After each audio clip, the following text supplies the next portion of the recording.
எல்லோருக்கும் வணக்கம். ஆன்மா அருங்கோண சக்கரம். இந்த சேனலில் உங்கள்கிட்ட சந்திக்கிறது, உங்கள்கிட்ட பேசுகிறது பெரும் மகிழ்ச்சியாகவும் பெரும் பாக்கியமாகவும் கருதுகிறேன். இரவு வெட்டவெளி மனிதனாக பிறந்து பல்வேறுபட்ட துன்பங்களை அடைந்து கடவுள் நிலையை அடைந்தவங்களை பற்றி தான் பார்க்க போகிறோம்.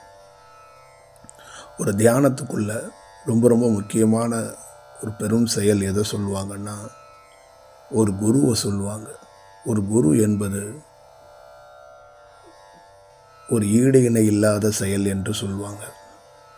அன்னை, தந்தை, ஆசிரியர், மனைவி, குழந்தைகள், உறவினர்கள், இது எல்லாமே பற்று சம்பந்தமாக ஏதோ ஒரு இடத்துக்குள்ளே வந்துடும். ஆனால் குரு என்பது பற்றே இல்லாத ஒரு செயலாக இருக்கும். ஒரு குரு கிட்ட மட்டும்தான் தன்னுடைய சீடன்ட்ட குரு பற்று வைக்க மாட்டார். அவனுடைய நம்பகத்தன்மையையும் அவனுடைய உயிரை மட்டும் பார்த்து அவன்கிட்ட இருக்கிற பலவீனம், அவன்கிட்ட இருக்கிற கர்மவினை, அவன்கிட்ட இருக்கிற சோர்வுகள், அவன்கிட்ட இருக்கிற எல்லா செயல்களையும் எந்த மாதிரி வெளியேற்றி அவனை ஒரு முழு வடிவத்துக்கு கொண்டு வர முடியுங்கிற தெரிஞ்ச ஒரே ஒருத்தர் யாருன்னா குரு தான். என்ன இந்த உலகத்துக்குள்ளே எத்தனை வடிவத்துக்குள்ளே யாருக்கிட்ட போனாலும் உருவாக்க முடியாத செயலை இந்த பிரபஞ்சமே குருவாக நம்மளை எடுத்துக்கிட்டு தான் நம்மளை முழு வடிவமாக மாற்றினது. அதே மாதிரி தான் ஒரு குருவோட ரோல் பெரிய ரோல். குருவோட பங்களிப்பு பெரிய பங்களிப்பு. ஒரு குரு தயவில் இருக்கும்போது அவங்களுடைய வாழ்க்கை, அவங்களுடைய செயல் எல்லாம் வேறு வடிவத்துக்குள்ளே மாறிடும். ஒரு குரு கிடைக்கிறது ரொம்ப கஷ்டம். ஒரு குரு ஒருத்தரோட இருக்கிறது ரொம்ப கஷ்டம். ஒரு குருவோட பயணிக்கிறது ரொம்ப கஷ்டம். ஆனால் இதெல்லாம் சாத்தியப்பட்டுருச்சுன்னா எல்லாமே வசப்பட்டுட்ட மாதிரி தான். ஒரு மனிதனுக்கு ரொம்ப முக்கியம் எதுன்னு கேட்டிங்கன்னா, ஒரு நல்ல குரு கிடைக்கிறது தான். நல்ல குரு கிடைச்சிட்டா அவன் அன்னைக்கே சுதந்திரம் அடைஞ்சிட்டான்னு அர்த்தம். அவனுடைய வேலையை அவன் எதுவும் செய்ய வேண்டியதில்லைன்னு அர்த்தம். ஏன்னா அவனுக்கு நிச்சயமாக அவன் வாழ்க்கையில் மிகப்பெரிய திருப்பு முனைய, மிகப்பெரிய அதிசயத்தை அந்த குருவால் அவன் சந்திச்சே தீருவான். ஏன்னா ஒரு குரு என்பவர் உருவாக்கப்படுபவர் என்று பொருள். ஒரு பொருளை உருவாக்கக்கூடிய முழு வல்லமையும் ஒரு குருக்கிட்ட இருக்கும். பல நாள் சொல்லியிருக்கிறேன், பல விதத்தில் சொல்லியிருக்கிறேன், பல்வேறுபட்ட கோணங்களில் சொல்லியிருக்கிறேன். தியானம் என்பது ஒரு வேலை மாதிரி செய்வதல்ல. அதை போய் ஒரு பயிற்சியாக நம்ம மேற்கொள்வது எல்லாத்தையும் தாண்டி அங்கே என்ன நிகழ்ந்திருக்கிறது என்றால், அந்த உலகம் முழுக்க ஒரு குருவாகப்பட்டவர் தன்னுடைய சக்தியை வைத்து இன்னொரு மனிதனை உருவாக்குகிறார், இன்னொரு சீடனை உருவாக்குகிறார், இன்னும் தன் போன்றே இன்னொரு யோகியை உருவாக்குகிறார் தான் பொருள். அதுதான் அதுக்குள்ளே இருக்கின்ற செயலாக்கம். எல்லா சித்தர்கள் மரபுகள் இருக்கிறவங்களும் யாரோ ஒருவரால் உருவாக்கப்பட்டவர்கள் என்பதை மறந்து விடாதீர்கள். சுயம்பு என்று சொல்லப்படுபவர்கள் கூட வெளியிலிருந்து அந்த பிரபஞ்ச பேராற்றலாக இல்லை சூட்சமத்தில் தன்னுடைய ஆன்மாவே வேறு வடிவத்துக்குள் இருந்து வெளியிலிருந்து உருவாக்கப்படும் என்பது அந்த படைப்போட செயலில் உருவாக்கப்பட்டிருக்கிறது. அப்போ ஏதோ ஒரு வடிவத்துக்குள் ஒரு பொருளை உருவாக்க இன்னொரு பொருள் தேவைப்படுகிறது. இந்த உலகம் முழுக்க, இந்த உலகத்தில் இருக்கிற எல்லா மனிதர்களையும் நீங்கள் தனியாக எடுத்து வச்சுட்டு பார்த்துட்டிங்கன்னா இந்த உலகத்துக்குள்ளே ஒரு செயல் இருக்குங்கிறத உங்களால் அறிய முடியும், உங்களால் உணர முடியும். இந்த பிரிச்சுவல், கடவுள், சித்தர்கள் இதெல்லாம் வெளியில் பார்க்குற ஒரு சராசரி மனிதனுக்கு ஏதோ நம்மளை ஈர்த்து ஒரு மத பரப்பளவுலையோ ஒரு கடவுள் பரப்பளவுலையோ ஒரு நல்லிணக்கத்தோட ஏதோ ஒரு பயணத்துக்கு நம்மளை எடுத்துகிட்டு போகிறாங்க, அவங்களோட நம்ம போவோம் அப்படின்னு நினைக்கிறாங்க. இந்த உலகம் என்பது ஒரு இறை சக்தியால் தோற்றுவிக்கப்பட்டதும் இறை சக்தியால் உருவாக்கப்பட்டதும் இறை சக்தியால் வாழுகிறது தான் உண்மையான பொருள். உலகமே அப்படி தான், இந்த இயக்கமே அப்படி தான், அண்ட சராசரமே அப்படி தான். நாங்கள் கடவுளாக வணங்குறது எதை வணங்குகிறோம் அப்படின்னா, ஒரு அனுபவம் பெற்ற யோகியாக நான் சொல்வது, இங்கே இருக்கின்ற அனைத்து அணுக்களை தான் கடவுளாக நாங்கள் பார்க்குறோம். கோள்களை தான் கடவுளாக பார்க்குறோம். இங்கே இருக்கிற அத்தனை உயிர் துளிகளை தான் கடவுளாக பார்க்குறோம். அப்போ இந்த உயிர் துளிகளும் இந்த சுழற்சியும் தான் நாங்கள் கடவுளாக காக்கிறோம், கடவுளாக பார்க்குறோம். அது எங்களுக்குள்ளே வருகிறது, நாங்கள் அதுக்குள்ளே போகிறோம். உள்ளேயும் வெளியேயும் இந்த பிரபஞ்சத்தில் பெரிய மாற்றத்துக்குரிய செயலாக இருக்கிறது. ஒவ்வொரு நாளும் எத்தனையோ அணுக்கள் மேலிருந்து வருவதும் எத்தனையோ அணுக்கள் கீழிருந்து போவதும் இந்த மாதிரி ஒரு செயலுக்குள்ளே தான் எங்களுடைய பரிமாற்றங்கள், எங்களுடைய செயலாக்கங்கள் இருக்கிறது. அப்போ இந்த உயிர் துளிகளோடு தான் எங்களுக்கு உறவுகள் இருக்கிறது. நாங்கள் கடவுளாக பார்ப்பது, கடவுளாக வாழ்வது, அந்த செயலோடு தான் நாங்கள் உறவாடி கொண்டிருக்கிறோம். அப்போ இந்த உலகத்தில் படைக்கப்பட்டிருக்கின்ற அனைத்து உயிர்களும் அந்த உயிர் துளிகள் இந்த பிரபஞ்சத்திலிருந்து வரப்பட்டது, இந்த பிரபஞ்சத்திலிருந்து பெறப்பட்டது என்பதை ஒரு தனி மனிதன் புரிந்து கொள்வது இல்லை. ஒரு தனி மனிதன் கடவுள் என்பது, கடவுள் போதனை என்பது ஏதோ அவருக்கான விஷயம், அதை நம்ம வலுக்கட்டாயப்படுத்தி நம்மளை உள்ள தூக்கி போட பார்க்குறாங்கன்னு நினைக்கிறான். அது இல்லை. நீங்கள் மூட நம்பிக்கை, சூடம் கொளுத்தாத, பத்தி கொளுத்தாத, அதை செய்யாத, இதை செய்யாதன்னு எதை வேணாலும் சொல்லலாம். அதுக்கு ஆல்டர்னேட்டிவாக என்ன இருக்குது, என்ன செயலாக்கம் இருக்குது? ஒரு அரசியலா, ஒரு சித்தாந்தமா? வேத மந்திரம் பண்ணவங்க ஆச்சாரம் பார்த்தாங்க, புனிதம் பார்த்தாங்க, கோயிலுக்குள்ளே வரக்கூடாதுன்னு சொன்னாங்க, சுத்தமாக இருங்கன்னு சொன்னாங்க, வேறு ஏதோ செயல் சொன்னாங்க. அதுக்காக அந்த செயலெல்லாம் எடுத்து நிறைய தலைவர்கள் போராடினாங்க. அவங்க வழியில் நாங்கள் நிற்கிறோம், அந்த செயலில் நிற்கிறோம். சடங்கு சம்பிரதாயத்தெல்லாம் உடைச்சி எறிஞ்சிட்டு வேறு ஒரு செயலாக்கத்தில் நிற்கிறோன்னா வரவேற்கிறோம். அதை தாண்டி நீங்கள் என்ன வளர்ச்சி அடைஞ்சிருக்கிறீங்க? ஒரு யோகி எந்த மூட நம்பிக்கையும் சொல்லித்தர்றதில்லை. நம்மக்கிட்ட இருக்கிற மாணவர்கள்ட்ட எந்த மூட நம்பிக்கையும் பரப்புறதில்லை, எந்த செயலாக்கத்தையும் சொல்லித்தரதில்லை. ஒரு கணவன் மனைவி இணைப்பே தவம்னு சொல்லிட்டேன். ஒரு கணவன் மனைவியாக இருந்துட்டு அப்படியே அடுத்த வினாடி எழுந்து ஒரு குருவை உட்கார்ந்த இடத்துலேருந்து தவம் பண்ணலாம். குளிக்க வேண்டிய அவசியம் கூட கிடையாது. ஏன்னா ஒரு உடலுக்குள்ளே இருக்கின்ற உயிருக்கு மட்டும்தான் அங்கே வேலை, உனக்கு வேறு எந்த வேலையும் கிடையாது. நீர் தண்ணி எடுத்து தலையில் ஊற்றுவது தீட்டை போக்குறதுக்கு இல்லை, உள்ளே இருக்கின்ற நரம்புகளை விழிப்படைய வைக்கிறதுக்காக ஒரு ஆயுதமாக நீரை பயன்படுத்துகிறோம். ஒரு யோகி நீரை எதற்கு பயன்படுத்துகிறான்னா விழிப்பு அடைய வைப்பதற்கான ஒரு வேலை. உடலை சுத்தப்படுத்துறதுக்கு, தீட்டுகளை போக்குறதுக்கு, அழுக்க போக்குவதற்காக அல்ல. பல்வேறுபட்ட செயல்களுக்குள்ள, பல்வேறுபட்ட துன்பங்களுக்குள்ள, பல்வேறுபட்ட முறைகளில் ஒரு செயலை, ஒரு நதியில் நாங்கள் போய் நின்று அந்த நதியிலிருந்து ஒரு செயலாக்கத்தை செஞ்சிட முடியும். ஓடுற நதிக்குள்ளே ஒரு மனிதனுடைய மிகப்பெரிய தீமையான செயலை அவங்கிட்டேருந்து வாங்கிட்டு வந்து அந்த நதியில் நாங்கள் கரைக்க முடியும். அந்த செயலெல்லாம் தியானத்துக்குள்ள, இதெல்லாம் உயிர் சம்பந்தமான இந்த அணுக்களை வைத்து தான் இந்த வேலை செய்கிறோம். பூம்பா கிடையாது, பிளாக் மேஜிக் கிடையாது, எந்த செயலும் கிடையாது. அப்போ பல்வேறுபட்ட ஆல்டர்னேட்டிவை சொல்கிறோம். மூடநம்பிக்கையை விற்று, இந்த செயலை விற்று, இந்த செயலை விற்றுன்ட்டு அதற்கு சொல்யூஷன் சொல்கிறோம். கருப்பு சட்டை போட்டுக்கிட்டு ஊரில் சுற்றிட்டு வான்னு நான் சொல்லலை. வெதண்டாவாதம் பேசிக்கிட்டு வரவன் போகிறவனெல்லாம் உரண்டு இழுங்கிறதுக்கு நாங்கள் சொல்லித்தரல. எல்லா செயலையும் கடந்து இந்த மனித குலத்தில் வாழ்வதற்கு என்னென்ன வழிவகைகள் இருக்குது அதெல்லாம் நீ எடுத்துக்கொள்ளணும். மனித பிறப்பு என்பது ரொம்ப முக்கியமான ஒரு பிறப்பு. அதை வீணடிச்சிட்டனா யாருக்கு இழப்பு? யாருக்கு இழப்பு?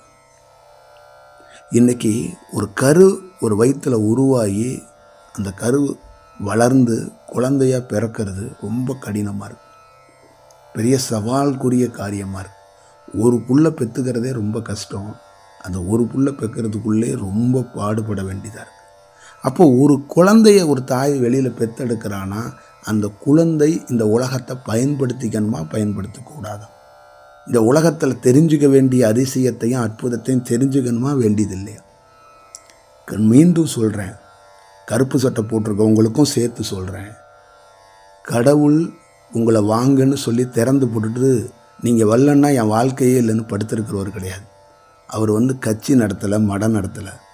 நல்லா ஞாபகம் வச்சுக்கோங்க. நீங்கள் தான் சொல்லிகிட்டு இருக்கீங்க காலங்காலமாக இந்த மக்களை நாங்கள் தான் காப்பாற்றி வேறு மாதிரி ஒன்று வச்சுருக்கோம். பெரும் நிலையை காலத்தையே வென்றவன்னு நிறைய யோகி இருக்கான். அவன் இந்த மாதிரி வார்த்தையெல்லாம் பயன்படுத்துறதில்ல. 70 வயசில் 80 வயசில் செத்து போகிற நீங்கள் மட்டும்தான் பெரிய பெரிய வார்த்தையெல்லாம் பயன்படுத்துகிறீங்க, பெரிய பெரிய செயலெல்லாம் பயன்படுத்துகிறீங்க, பெரிய சொல்லாடல்கள்லாம் எடுத்துகிட்டு வந்து எங்கேயோ எடுத்துகிட்டு வந்து பேசுகிறீங்க, மேற்கோள் காட்டுறீங்க, ஒரு செயலாக்கம் செய்கிறீங்க. ஆனால் உண்மையான செயல், உண்மையாக இருக்கிற யோகி அதை செய்கிறதில்ல. ஒரு யோகி எல்லா செயலையும் ஒன்றாக தான் பார்க்குறான். அந்த செயல் அவன் ஏன் இப்படி இருக்கிறான் அப்படிங்கிறதுக்கு பொருள் இருக்குது.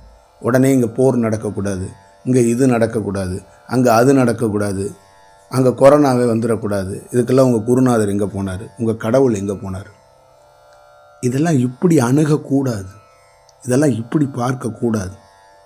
எல்லாத்துக்குமே ஒரு கணக்கு இருக்கிறது.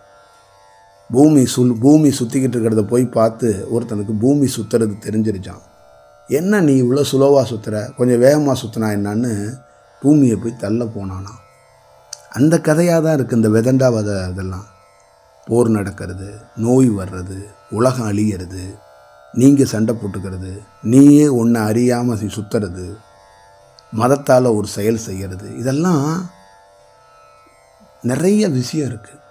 இதை அறியறதுக்குத்தான் ஒருத்தன் சொல்கிறான், எதாலையும் அறிஞ்சிட முடியாது, ஒரு நல்ல குரு கிடைக்கணும், தியானம் கிடைக்கணும். ஒரு மனிதனுடைய வாழ்க்கையை பல்வேறுபட்ட முறையில் இருக்கிற செயலாக்கத்திலிருந்து விடுபட்டு நிஜம் என்னன்னு தெரிஞ்சுக்கிறதுக்கு ஒரு வாய்ப்பை உருவாக்கணும். இந்த நிஜத்தை வேறு எங்கேயும் தெரிஞ்சு கொள்ள முடியாது. காலங்காலமாக வாழ்ந்த எத்தனையோ மனிதர்களுடைய புத்தகத்தை நீ படித்தனா நீ வாழ்வதற்கு போவதற்கு ஒரு பயணத்துக்கு ஓகேவாக இருக்கும். ஒரு படிப்பை படிச்சிடுற, அதிகாரி ஆயிடுற, சம்பாதிக்கிற, வாழ்கிற, ஒரு பெரிய செயல் செய்கிற. ஆனால் இந்த உலகத்தில் ஏன் அழிவு வருது அப்படின்னு கண்டுபிடிச்சியா? ஏன் நோய் வருது அப்படின்னு கண்டுபிடிச்சியா? ஏன் போர் நடக்குது அப்படின்னு கண்டுபிடிச்சியா? ஏன் இது கடவுள் இதெல்லாம் கேட்க மாட்டார் அப்படிங்கிறத வார்த்தையால் ஏன் இன்னொரு குருமார்கிட்ட கேட்குற? நீ அறியறதுக்கான ஒரு வாய்ப்பை நீ கண்டுபிடிச்சியா? அதற்கு ஏதாவது சொல்யூஷன் இருக்கான்னு பார்த்தியா? தேடு, உட்காரு, உண்மையாக இரு. எந்த யோகியும் கழுத்தில் மாலை அணிஞ்சிக்கிறது, பட்டை அணிஞ்சிக்கிறது, பட்டை போட்டுக்கிறது நெத்தியில், இதெல்லாம் இல்லை. நிஜமாக தேடினான், நிஜமாக இருந்தான், ஆராய்ச்சி செஞ்சான், ஆய்வு செய்தான். அதற்கப்புறம் அந்த செயலை மனித குலத்தில் நீ இந்த உண்மை தத்துவத்தை தெரிஞ்சுக்கணும்னா அதுக்கு இன்னொரு செயல் இருக்குது. அதை செஞ்சு அதிலிருந்து மேம்பட்டு வா. ஒரு செயலாக தெரிஞ்சுக்க. ஒரு சராசரி குடும்பத்தை பல்வேறுபட்ட எண்ண அலைவரிசையால் பல்வேறுபட்ட விதமாக பிரிஞ்சிருக்கிறோம். அப்பா ஒரு எண்ணம், அம்மா ஒரு எண்ணம், தம்பி ஒரு எண்ணம், தங்கை ஒரு எண்ணம், அக்கா ஒரு எண்ணம், அக்கா பசங்க ஒரு எண்ணம். இப்படி ஒரு குடும்பத்துக்குள்ளே இருக்கிறத ஒரு செயலாக்கத்துக்குள்ளே ஒரே எண்ணத்துக்குள்ளே இல்லை. நீங்கள் ஒரே இடத்துக்கு ஒரு படத்துக்கு போகிறீங்க, ஒரே இடத்துக்கு ஒரு கோவிலுக்கு போகிறீங்க, ஒரே இடத்துக்கு ஒரு சுற்றுலாத்தலத்துக்கு போகிறீங்க. ஆனால் ஒரே எண்ணத்தோடு எங்கேயாவது போகிறீங்களா? உங்கள் அப்பாவோட எண்ணம் மாதிரி தானே இருக்கணும். உங்கள் அப்பா மாதிரி கலரு, உங்கள் அப்பா மாதிரி பல்லு, உங்கள் அப்பா மாதிரி மூக்கு, உங்கள் அப்பா மாதிரி கண் இருக்குது. ஆனால் உங்கள் அப்பா மாதிரியே உனக்கு எண்ணம் இருக்கா? என்னைக்காவது ஒரு நாள் அத்திப்பூத்த மாதிரி எங்கள் அப்பாவோட குணாதிசயம் வந்து போகுதுன்னு சொல்லுவேன். அந்த எண்ணம், உன்னுடைய எண்ண அலைவரிசை வேறு, அவருடைய எண்ண அலைவரிசை வேறு. புரியுதா? அப்போ ஒரு ஜீனா ஒன்று தான் அவருதும் ஒத்து போகும். ஆனால் எண்ணமா உன் எண்ணமும் அவர் எண்ணமும் ஒத்து போக. புரியுதா? வாழ்க்கையில் நல்லா ஞாபகம் வச்சுக்கோங்க. ஒரு நல்ல செயலாக்கத்தை தெரிஞ்சுக்கங்க. எப்பயுமே இந்த உலகம் என்பது ஒரு ஆற்றலால் இந்த உலக சுழற்சியில் இயக்கப்படுகிறது. அந்த ஆற்றலை, அந்த சக்திகளை அறிஞ்சிக்கணும்னா நாம் ஆற்றலாக மாறணும், சக்தியாக மாறணும், ஒரு பெரிய செயலாக மாறணும். அப்போ ஒரு நல்ல செயலாக்கத்தை தெரிஞ்சுக்கிறதுக்கான வாய்ப்புகளை உருவாக்கப்படணும். விதண்டாவதம் பேசி இந்த பிரிச்சுவல் சம்மந்தமாக தேடிக்கிட்டு இருக்கவங்கள போய் நீ காலம் முழுக்க அதை தேடு, இதை தேடு, இதை செய், அதை செய். இந்த ஆன்லைனில் உட்காந்து ஏதோ ஒரு கூகுளில் ஏதோ ஒரு 2-3 பதிவுகளை படிச்சுட்டு நான் என்னமோ பெரிய ஆள் மாதிரி நீங்களாக நினச்சிக்கிறது, போகிறது வர்றது, இதெல்லாம் இல்லை. இந்த இந்த இந்த உலகத்துக்குள்ள பெரும் ரகசியம் இருக்குது, பெரும் அதிசயம் இருக்குது. அதை நீங்கள் உண்மையிலே நீங்கள் அறியணும். அறிஞ்சால் ஒரு செயலை நீ அறிஞ்சு வச்சுக்கிட்டனா யாருக்கு ப்ளஸ்ஸு? உனக்கு தானே ப்ளஸ்ஸாக இருக்க போகுது. உன் வாழ்க்கைக்கு தானே அது வழிகாட்டியாக இருக்க போகுது. அது உன்னுடைய அடையாளத்தை தானே சொல்ல போகுது, என்னுடைய அடையாளத்தை சொல்ல போகலையே. இந்த மண்ணுக்குள்ளே நீ இருக்கிற இந்த மண்ணுடைய ரகசியத்தை நீ தெரிஞ்சு வச்சுக்கிட்டேன்னா நீ பெரிய ஆள் தானே. எத்தனை நாளுக்கு தான் நீ கூகுள் செல்லில் போட்டு மேப்பையே நம்பி போயிட்டுருப்ப? அந்த இடத்துடைய செயலையும் அந்த சூழலுடைய செயலையும் நீ தெரிஞ்சு வச்சுக்கலாம்ல. எத்தனை நாள் தான் காலத்தை கணித்து சொல்கிற ஒரு விஞ்ஞானியை பார்த்துக்கிட்டே உட்காந்துருக்க, மழை வரும், வெயில் வரும், புயல் வரும்னு நீயே அதை அறிய முடியும்? எத்தனை நாளுக்கு தான் நீ மருத்துவரை நாடிக்கிட்டே உட்காந்துருப்ப? உடலில் ஏற்படுகிற பருவ மாற்றத்துக்கு, செயலுக்கு ஒரு பெண்ணை நாடுற, ஒரு செயலை நாடுற. ஒரு யோகிக்கே உடலில் பருவ மாற்றம் வந்துடுது, ஒரு ஆசை வந்துடுது. அதை அவன் கண்ணை மூடி உட்கார்ந்து தியானத்தாலே ஒரு பெண் இல்லாமலே சரி செஞ்சிட முடியும். அது தெரியுமா? எதுவும் இல்லாமல் அவனால் அந்த உடலுடைய தன்மையை சரி செய்திட முடியும். இதெல்லாம் உண்மையாகவே இருக்குது. இதை உண்மையாக தேடுறவனுக்கு, உண்மையான குருக்கிட்ட இருக்கிறவனுக்கு அவனுக்கு தெரியும். இது வெளியிலிருந்து எங்கேயோ ஒரு தவறு நடக்கும், எங்கேயோ ஒரு செயல் நடக்கும். அதற்கு காரணம் உன் போன்ற ஆட்கள் இருக்கான்ல, கடவுள் இல்லை, கடவுளை பற்றி பேசுவது அரைகுறையாக அதே போல தான் பிரிச்சுவல்லையும் அரைகுறையாக வந்துட்டு உன்னோடைய ஆளுங்க, உன் சொந்தக்காரன் தான். நீ இந்த பக்கம் வேறு சட்டை போட்டு சுற்றிக்கிட்டு இருக்க, அவன் அந்த பக்கம் வந்து வேறு சட்டை போட்டு அவன் அந்த பக்கம் நிற்கிறான். அவன் தான் அங்கே நிற்கிறான் அரைகுறையுமா. நீ இந்த பக்கத்தை படிச்சுட்டு மூட நம்பிக்கை அப்படின்னு நினச்சிட்டு நிற்கிற, அவன் மூட நம்பிக்கைகளை படிச்சுட்டு அவன் ஒரு வியாபாரம் தொழில் பண்ணிக்கிட்டு இருக்கான். இது ரெண்டு பேருக்குள்ளேயும் நீங்கள் உண்மையிலேயே அந்த இறை சக்தியையும் இறை அனுபவத்தையும் பெறுகிற ஆளுகள் இல்லை. நீங்கள் ரெண்டு பேருமே இந்த சித்தாந்தத்தை கையில் பிடிச்சிக்கிட்டு இந்த கோட்டில் நீ நின்றுக்க, இந்த கோட்டில் நான் நின்றுக்கிறேன், ரெண்டு பேரும் 70 வயசு 80 வயசு வரைக்கும் இந்த வாழ்க்கையை மாறி மாறி பேசிக்கொண்டு வாழ்ந்து கொண்டே போயிடுவோம். ஆளுங்கட்சி எதிர்கட்சி அப்படின்னு சொல்கிறது எதுக்குன்னா சுட்டி காட்டுறது, போகிறது வர்றது அப்படியெல்லாம் இல்லைங்க. ஒரு மனிதன் அந்த பகுதியில் இருக்கிற பிரச்சனையை எடுத்துகிட்டு வந்து சொல்லணும். இந்த பகுதியோட பிரச்சனை இதுதான், இந்த செயலோட பிரச்சனை இதுதான், இந்த தேசத்தோட பிரச்சனை அதுதான். கலந்து ரெண்டு செயல்களும் ஒன்றாக ஒரே வியூவில் செயல்பட முடியாது. எங்கள் சைடில் நாங்கள் வெளியிலேருந்து, நீங்கள் உங்கள் நிர்வாகத்தில் நீங்கள் நிர்வாகம் பண்ணுறீங்க, நாங்கள் வெளியில் இருக்கிறோம், வெளியிலேருந்து எல்லாத்தையும் பார்க்குறோம். நிர்வாகத்தில் இருக்கிற என்னென்னலாம் குளறுபடி இருக்குது, என்னென்னலாம் கோளாறு இருக்குது. நிர்வாகம் கொஞ்சம் மந்தமாக இருக்குது, நிர்வாகம் வேகமாக இருக்கலாம், நிர்வாகத்தில் நிறைய முறைகேடு இருக்குங்கிறத வெளியிலிருந்து ஒருத்தன் பெரிய பொறுப்பில் இல்லாதவன், மக்களால் தேர்ந்தெடுக்கப்பட்ட பிரதிநிதியாக இருக்கிறவன் சொல்ல நினைக்கிறான். இவ்வளவு தான் எதிர்கட்சி. ஆனால் அவர்கள் எதிர்கட்சியாக இருக்கட்டும், ஆளுங்கட்சியாக இருக்கட்டும், இவர்கள் இரண்டு பேரும் ரெண்டு சித்தாந்தத்தை கையில் வச்சுக்கிறாங்க. நீ கடவுள் போதனைக்குள்ளே ஒரு ஆட்சியை நடத்துகிற, ஒரு கட்சி நடத்துகிறேன்னா நான் எல்லாம் சமத்துவம் சொல்லிட்டு நான் ஒரு போதனைகளை கையில் வச்சுக்கிறேன். அப்போ தான் நான் நீண்ட நாட்கள் இங்கே தாக்கு பிடிச்சி நிற்க முடியும்னு நினைக்கிறான். இந்த யோகி என்பவன் இந்த ரெண்டு சித்தாந்தத்தை என்ன செய்கிறான், இது ஒரு அறியாத குழந்தைகள் ஏதோ கண்ணாமூச்சி விளையாண்டுக்கிட்டு இருக்கு, ஏதோ விளையாண்டுக்கிட்டு இருக்கு, அதுங்கிட்ட ஓரமாக போய் நிற்கட்டும்னு அவன் இதை தாண்டி வேற ஒன்று செய்கிறான். இந்த சித்தாந்தத்துக்குள்ளே எந்த யோகியுமே வர்றதில்லை. அதனால தான் எந்த யோகியாவது இந்த அரசியல் சம்பந்தமாக பெரிய பேச்சுக்களையும் எந்த தலைவர்களிடையும் பெரிய உறவுகளையும் வச்சுக்கிறதில்லை. ஏன்னா ஒரு பெரிய அனுபவம் பெற்ற குரு வந்து பேசுகிறதே விரும்புறதில்லை, சொல்லி அங்கே பயனற்றது அப்படின்னு நினைக்கிறான். அதனால தான் கடவுள் என்பவன் நினைத்த போது காட்சி கொடுப்பதில்லை, நினைத்த போது நினைத்த மனிதனிடம் உரையாடுவதில்லை. ஏன்னு கேட்டிங்கன்னா இது உரையாடுற செயல்களில் உணர்கிற செயல். இது வார்த்தையால் போய் அரை மணி நேரம் விளக்கு உரை கொடுத்துக்கிட்டு இருக்கிறது இல்லை. இந்த மாதிரி நான் பேசுனதை நீங்கள் தவறாக புரிஞ்சுக்கிட்டீங்க அப்படின்னு உட்காந்துட்டு ஒரு மேடையில் உட்காந்து விளக்குரை கொடுக்கறது இல்லை, ஒரு செயல் செய்கிறதில்ல. எங்களுடைய சித்தாந்தம் என்ன, எங்களுடைய கொள்கை என்ன அப்படின்னு ஒரு அறிக்கையாக கொடுத்து மக்கள்கிட்ட கொண்டு போய் கொடுக்கறதில்ல. இதெல்லாம் பேச முடியாத செயல், உணர்த்த வேண்டிய செயல். தன்னிடம் இருக்கிறத ஒருத்தன் கொடுக்குறேங்கிறான். எந்த தலைவனாவது தாங்கிட்ட இருக்கிற செயலை இன்னொருத்தன்ட்ட கொடுத்துருக்குறானா? தாங்கிட்ட இருக்கிற பொன் பொருளை கொடுக்கறதுக்கே யோசிப்பான். தாங்கிட்ட இருக்கிற சக்தியை எவனாவது ஒரு தலைவன் ஒரு சாதாரண அடிப்படை கீழே இருக்கிறவன்லேருந்து 2 கோடி தொண்டை 3 கோடி தொண்டை, அந்த தொண்டை இந்த எவனாவது ஒருத்தர் தங்கிட்ட இருக்கிற ஆற்றலை ஒரே ஒரு தலைவனை எனக்கு காட்டுங்கடா. தன்னுக்கிட்ட இருக்கிற ஆற்றலை, தங்கிட்ட இருக்கிற சக்தியை ஒவ்வொரு தொண்டனுக்கும் கொடுத்தான். அந்த நம்பிக்கை அடிப்படையில் ஒரு தலைவன் என்பது பேசி அவங்கள கரெக்ட் பண்ணி ஒரு செயலாக்கம் செஞ்சு ஒரு சித்தாந்தத்தை கரெக்ட் பண்ணி ஒரு செயல் செய்து வச்சுருப்போம். நம்ம தலைவர் நம்மளோட அறிவாளி, நம்ம தலைவர் வேற ஒரு செயலுக்குள்ளே இருக்கிறார் அப்படின்னு ஈர்த்து போய் நிறைய மக்கள் உங்கள் பக்கத்தில் நிற்பான். ஆனால் ஒரு குரு என்பவர் அப்படி இல்லை. தன்னைக்கிட்ட இருக்கிறத அவர் அந்த சக்தியை அதை சேகரித்து வச்சிருக்கிறத அந்த ஆற்றலை அவங்ககிட்ட பரிமாறுறாரு. அப்போ தான் நீ ஒரு வேலையே செய்ய முடியுங்கிறார். நான் என்கிட்டேருந்து இருக்கிறத கொடுத்தா தான் நீ வேலை பார்க்க முடியும். அப்போ தான் மெயின் அந்த சாவியை கொடுத்தா தான் கதவை திறக்க முடியும். நீ முதல் அடிப்படையாக மாறுவதற்கே என்கிட்டேருந்து ஒரு ஆற்றல் போகணும். அப்போ தன்னுக்கிட்டேருந்து இருக்கிற ஒரு செயலாக்கத்தை ஒரு குரு பரிமாறுறான். இந்த செயலை எந்த மனிதன் செய்தான்?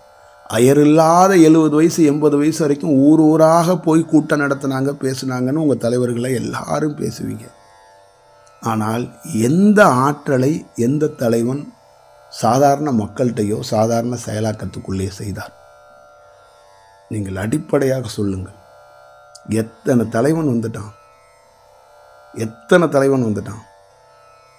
எத்தனை ஜென்ரேஷன் வந்துடுச்சு. எப்படி இருப்பானே தெரியாதுங்க. பழனி மலையில் அந்த சிலையை உருவாக்கணுங்க. இன்றைக்கி அந்த சிலை நிற்கிதுங்க. அது வெறும் மூட நம்பிக்கையெல்லாம் நீ பார்த்துறாது. நீ போ, உண்மையாக சொல்கிறேன். அந்த மலைக்குள்ளே போய் உட்காந்து ஒரு 25 நாள் 30 நாள் அதிகாலையில் உட்காந்து அந்த மலை மேலே உட்காந்து தவம் பண்ணி பாரு.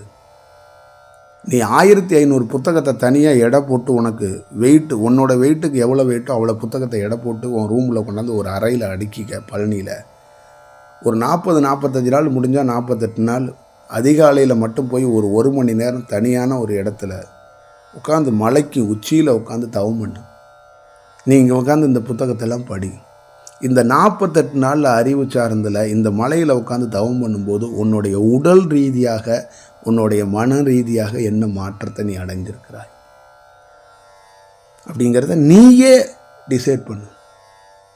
அதே 48 நாள் என்னோட வந்து உட்காரு, என்னோட வந்து தவம் பண்ணு. 1500 புத்தகத்தையும் தீ வச்சு கொளுத்திடுவேன். அன்னைக்கு நீ என்னம்மா எப்படித்துமா இருப்ப? 48வது நாள் நீ எப்படித்துமா இருப்ப? சொல்ல முடியாது. 48 மணி நேரத்துக்குள்ளே கூட இருக்கும். பெரும் மாற்றத்தை சந்தித்து விடுவாய். இது விளையாட்டல்ல, இது உண்மை, உண்மையான செயல், உண்மையான பொருள். அது உடலில் இருக்கின்ற ஒரு பெரிய செயலை, ஒரு மருத்துவர் செய்ய முடியாத செயலை, உறுப்போட செயலை கூட, உடலில் இருக்கின்ற பல்வேறுபட்ட உறுப்புகளோட தன்மைகளை கூட எந்த அறுவை சிகிச்சையும் இல்லாமல் ஒரு தியானத்தால் சரி செய்ய ஒரு யோகியால் முடியும். நிச்சயமாக முடியும்.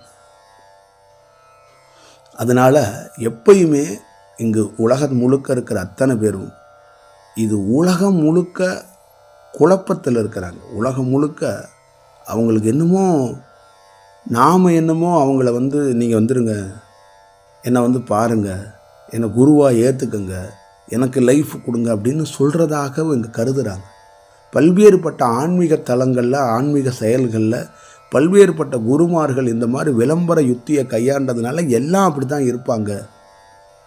இப்படி தான் ஒரு வியாபாரமாக, ஒரு வணிகமாக ஒரு செயலாக்கம் இருக்கிறதுன்னு அவங்க கருதுகிறாங்க. உங்களை யாரையும் உண்மையான யோகியை அழைக்க மாட்டான். உண்மையான யோகியை பார்க்குறது ரொம்ப கஷ்டம்.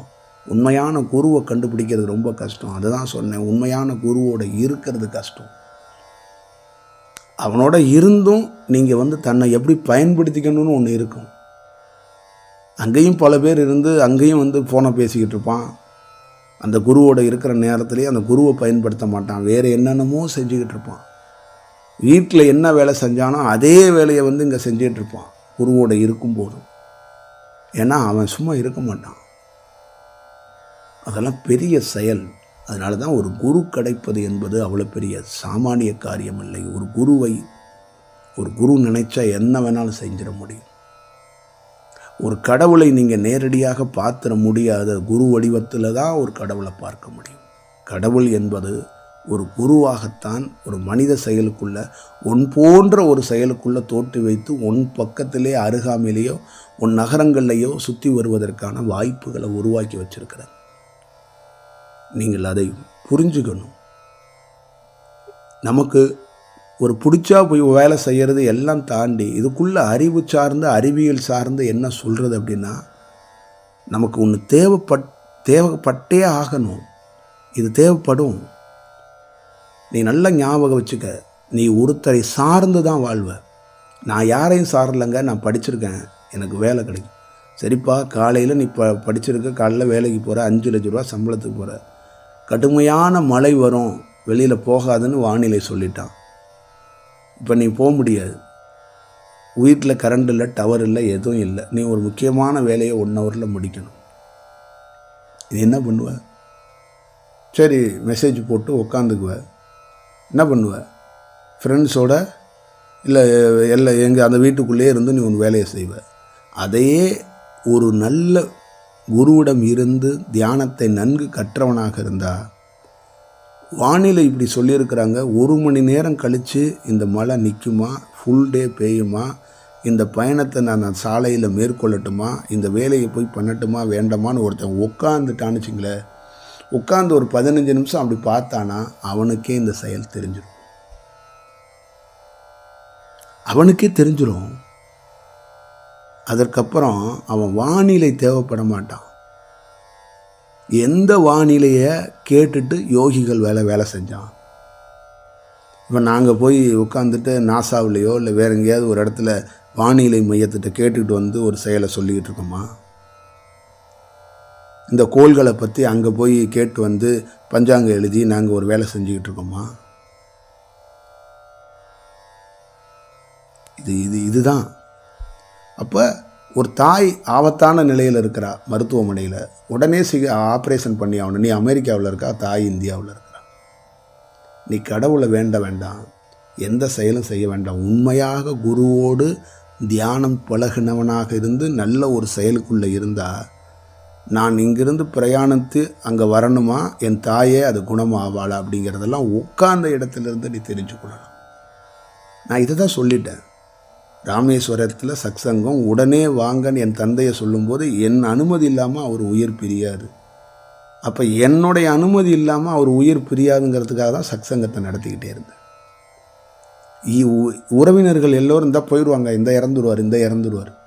அப்போ இந்த தியானம் இல்லைன்னா அந்த வேலையை செஞ்சுருக்க முடியாது. ஒன்று. இன்னொன்று குழப்பம். மனிதர்களோட மனிதர்களாக நாமும் சேர்ந்து குழப்பம் அடைவோம், பதட்டப்படுவோம். காரில் வேகமாக வண்டியை ஓட்டுப்பா, அதுப்பா, பாசம்ப்பா, ஃபீல்ப்பா, கண்ணீர்ப்பா அப்படின்னு அங்கே வந்து சொந்த பந்தத்தோடு இருந்து அழுதுகிட்ட சொந்த பந்தம் என்ன சொல்லுவான், அவர் அப்பையிலேருந்து இழுத்துக்கிட்டு தான் இருக்கிறாரு, இருந்தாலும் நீ வரும்போது பார்த்தார் நம்மளப்பா போயிடணுப்பான்னு அவங்க ஒன்று சொல்லுவாங்க. அந்த மனிதர்களோடு உலட தான் செய்யணும். இப்போ தாய் தந்தையெல்லாம் என்ன பண்ணிடுறாங்க, ஒரு சிறு விஷயம்னா பதட்டமாயிடுறாங்க. என் குழந்தைக்கு இதாகிடுச்சு. ஏன்னா யாரிடமும் தெளிவு இல்லை, தியானம் இல்லை. உண்மையான குருக்கிட்ட யாரும் இல்லைங்க. உண்மையான குருக்கிட்ட இருந்தால் தான் தெளிவுன்னு ஒன்று இருக்கும். யார் உண்மையான குருக்கிட்ட இருக்கிறா? உண்மையான குருக்கிட்ட இந்த இந்தியாவில் இப்போ யாருமே இல்லையே. எல்லாம் அவங்கவுங்க ஒரு சித்தாந்தத்தை கையில் வச்சுருக்கவங்கள்ட்ட போய் இருக்கிறாங்க. அதனால தான் ஆன்மீகத்தை, ஒரு மசால் வடை சாப்பிட கூட லாய்க்கு இல்லாதவெல்லாம் ஆன்மீகத்தை பற்றி கேவலப்படுத்துகிறான், சித்தர்களை பற்றி அசிங்கப்படுத்துகிறான். ஒரு 4 புத்தகத்தை படித்து விட்டு அவன் ஏதோ வாயில் வந்ததை பின்னாத்திக்கிட்டு அலையிறாங்க, என்னென்னமோ சொல்கிறாங்க. உலகத்தில் நான் ஏழையாக பிறந்தேன், அங்கே பிறந்தேன், இங்கே பிறந்தேன், படித்தேன், வளர்ந்தேன், ஜெயித்தேன், ஒரு கட்சியில் எம்பி ஆனேன், பெரிய பதவிக்கு போனேன், காசை சம்பாதிச்சேன், எந்த கடவுள் எனக்கு ஹெல்ப் பண்ணான்னு சொல்லிகிட்டு இருக்காங்க. இதெல்லாம் எதை காட்டுது? நீ கடந்து போகிற ஒவ்வொரு இடத்துக்குள்ளேயும் ஒரு சிரமம் இருக்கும், ஒரு குழி இருக்கும். நீ வீட்டை விட்டு கிளம்பி வர பக்கத்தில் நீ விழுந்துடலாம் ஒரு குழியில். அந்த தியானம் லெஃப்டில் போகிறப்ப ரைட்டில் போகணும் உனக்கு காட்டும். நீ நம்புறல அந்த கூகுள் பே, அந்த இதில் அது அந்த கூகுள் மேப்பெல்லாம் நம்புற, அதெல்லாம் தாண்டி இது ஒரு செயல் இருக்குது. ஒரு வினாடியும் எனக்கு நீ ஒரு ஸ்டெப் எடுத்து வைக்கும்போது கூட அந்த ஸ்டெப்பை எனக்கு அந்த இறை சக்தி காட்டுது. இந்த ஸ்டெப்பை 2 வேகமாக எடுத்து வைக்கணுமா பையை எடுத்து வைக்கணுமா கூட எனக்கு தீர்மானிக்க வைக்கும். அப்போ அது பார்த்துக்கணும்ல. அப்போ உனக்கு ஒருத்தர் தேவைப்பட மாட்டார். இப்போ எனக்கு ஒருத்தர் தேவைப்படாதனால தான் இதுதான் ஆனந்தமான வாழ்க்கை அப்படின்னு சொல்கிறோம். எதற்குமோ ஒருத்தர் தேவைப்பட மாட்டார். எனக்கு கொல்லி வைக்கக்கூட ஆள் தேவையில்லை, 4 பேர் தூக்கிட்டு போகக்கூட ஆள் தேவையில்லை. என் உடலை எப்படி பதப்படுத்தணும், அந்த உடலை எப்படி கொண்டு போய் ஒரு இடத்துல வைக்கணுங்கிறத கொண்டு எங்களுக்கு தெரியும். இன்னும் உச்சபட்சம் தேவைப்பட்ட இந்த உடலையே கரைக்கக்கூடிய தன்மை கூட எங்களுக்கு தெரியும். இதுதான் தியானம். அப்போ இந்த தியானத்தை உதாசனப்படுத்துறது, குருவை நீ உண்மையான குருவை பார்க்கல, உண்மையான கடவுள் போதனை சொல்கிறவனை பார்க்கல. உன்ன மாதிரி ஆளையே ஒருத்தனை எதிரில் பார்த்துட்டு நீ திட்டுற. அவன் உன்ன மாதிரி ஆள். அவன் நீ கடவுள் இல்லைன்னு ஒரு பேசுகிறல்ல, அது மாதிரி இருக்குன்னு பேசிக்கிட்டு இருக்க உன் ஆள் தான் அவன். உன் பெரியப்பா பையன் தான் எதிரில் நிற்கிறான். அவனன்னு நீ நினச்சிட்ட எல்லாரையும், குருக்களை. உண்மையான குருவை பார்க்கல. இந்த தேசம் நிறைய உண்மையான குருக்கள் பேசாமலே மௌனமாக மறைந்திருந்து பணி செஞ்சுட்டு போயிட்டாங்க. இந்த குருங்கிற போர்வையில் பேசின நிறைய பேர் உன்ன மாதிரி இங்கே மனிதன் மாதிரியே சுற்றி எல்லா செயலாக்கத்தை செஞ்சதுனால இது இப்படித்தான்ப்பா இருக்கும், எவன்ப்பா இங்கே இருக்கிறான் உண்மையான குரு என்னன்னு அப்படிங்கிற மாதிரி ஒரு செயலுக்குள்ளே வந்துடுச்சு. இதுதான் இதுக்குள்ளே பொருள். இந்த உலகம் முழுக்க இருக்கின்ற அனைத்து உயிர் ஜீவராசிகளும் இந்த பிரபஞ்சத்தையுடைய பெரும் ஆற்றலை பயன்படுத்தி கொள்ள வேண்டும். அவ்வளோதான் இதுக்குள்ளே இருக்கின்ற உண்மைத்தன்மை. இதற்குள்ள எந்த வணிகமோ எந்த குருவை வழிபடுவதற்கோ வாய்ப்பு இல்லை. பார்த்து கொள்ளுங்கள். ஒரு குரு என்பது பொக்கிஷம். ஒரு குரு தான் ஒரு மனிதனுடைய உயர்ந்த இடத்துக்கு கூட்டிகிட்டு போகிறதுக்கான மிகப்பெரிய ஆயுதம். குரு கிடச்சிட்டார்னா இந்த உலகத்தில் அவன் ரொம்ப லக்கியான ஆள்னு அர்த்தம். வேறு எதுவும் தேவை கிடையாது, எதுவுமே தேவை கிடையாது. அங்கவே ஒருத்தன் சாதிச்சிட்டான்னு அர்த்தம். அவனுடைய மரணம் கூட மாற்றி எழுதப்படுங்கிறது உண்மை. ஒரு குரு கிடைக்காத வரைக்கும் நாதியத்தை பொணம். நீ குரு கிடைச்சிட்டானா நாம் பொணமாக கூட போவோமா, பொணமாக போனால் கூட அந்த குரு அந்த செயலையும் மாற்றி அமைக்கக்கூடியவர். அது செய்ய முடியும். நீ துபாக்கூர் குருக்கிட்ட போய் நின்றுக்கிட்டு இந்த வேலையை செய்யன்னு கேட்டனா அவனால் செய்ய முடியாது. அவனுடைய மரணத்தையே அவனால் சரி செய்ய முடியாது. அதனால தான் உண்மை குருவை கண்டறிவது கடினம். அதை கண்டறிஞ்சிட்டா லைஃப்பில் எந்த சூழ்நிலையிலையும் விலகி போயிடக்கூடாது. பல புயல் காற்றை அடித்து கொண்டு போய் பக்கத்து தெருவில் கொண்டு தள்ளி விட்டுரும். அங்கே உட்காந்துருப்பான் யார், பஜன் பாடுற குரு உட்காந்துருப்பான். அவங்ககிட்ட போய் படுத்துடக்கூடாது.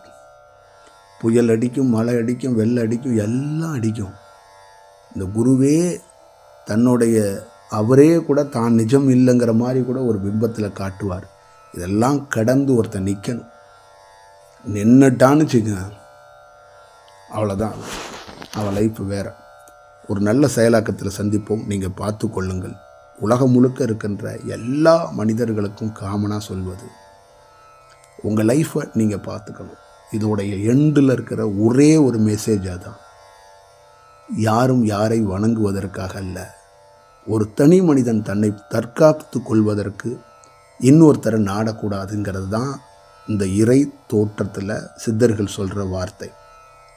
நீ இன்னொருத்தரை டிஃபெண்ட் பண்ணாத, தனிச்சு வாழு, தனிச்சு இரு. இந்த இயற்கையில் நடக்க போகிற அதிசயங்களையும், இந்த இயற்கையில் நடக்க போகிற அழிவுகளையும், இந்த உலகத்தில் இருக்கின்ற அழிவுகளையும் நீயே தெரிந்து கொள்வதற்கு ஒரு வாய்ப்பை உருவாக்கிக்கொள். அதுதான் முக்கியமான ஒரு செயலாக இருக்கும். நீ பார்த்துக்கொள். நீயே பேசி உனக்கு நீயே கொல்லி வைத்து கொள்ளாதே. நீ பார்த்துக்கொள். நல்ல செயலாக இருக்கட்டும். விரைவில் ஆன்மா அருங்கோண சக்கரத்துக்குள்ள நாம் பேசுகின்ற அனைத்து தொகுப்புகளையும் புத்தக பணிகளாக எழுதி கொண்டிருக்கிறார்கள். விரைவில் அதுக்கான வெளியீட்டு விஷயத்தை ஏற்பாடு பண்ணி கொண்டிருக்கிறோம். அந்த ஏற்பாடு பண்ணி அந்த தேதியை சொல்லும்போது யாரெல்லாம் இதில் கலந்து கொள்ள வேண்டும் என்று உண்மையாக ஆத்மார்த்தமாக நினைக்கிறார்களோ அவர்கள் கலந்து கொள்ளுங்கள். ஒரு நல்ல செயலாக இருக்கட்டும். நன்றி, வணக்கம்.